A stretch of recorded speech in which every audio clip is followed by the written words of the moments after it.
Cycle চালাই আইছি cricket খেলার মানে কইতাম কি প্রায় 12 কিলোমিটারের কাছাকাছি। আমি যে হোটেলও থাকি হোটেল তো না প্রায় 12 কিলোমিটার দূরত্ব, যে জায়গাতে আমি আসলে ক্রিকেট খেলার যাইরাম।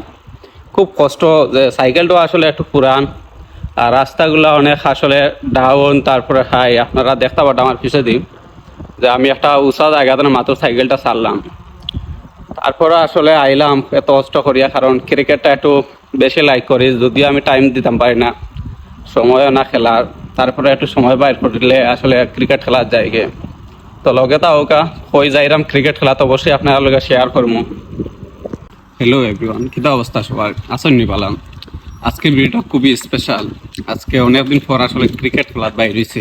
আমার পরিচিত কিছু মানুষ আছে, তো এর আগে আমি তারা লগে খেলছিলাম।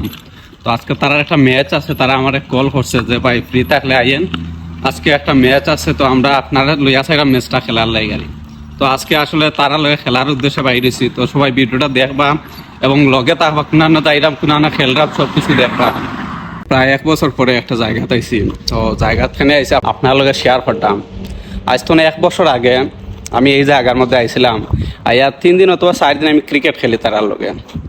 তো তারপরে প্রায় 1 বছর গেছে গিয়ে, 1 বছরের মধ্যে আজকে তারা আমার লগে কন্ট্যাক্ট করছে যে ভাই ফ্রি যদি থাকেন তাইলে আইও, নামটার আজকে একটা ম্যাচ আছে, আপনিও আই নামটার ম্যাচও আইয়া অংশগ্রহণ করেন। আজকের ম্যাচটা অবশ্যই একটা বাজির ম্যাচ, খানির বাজিত, আপনারা আবার জুয়ার মাধ্যমে নিবা না বিষয়টা। তো তারা আমাকে কন্ট্যাক্ট করে, তারপরে আমি আইছি। তো ভাবলাম যে একটা ভিডিও বানাই এবং আপনারা শেয়ার করি যে আমরা বাংলাদেশের যে মাঠ আছে, যে পিচগুলো আছে, এই পিচগুলো আসলে মিডল ইস্ট যারা ক্রিকেট খেলে তারা আসলে এই পিচগুলো পায় না।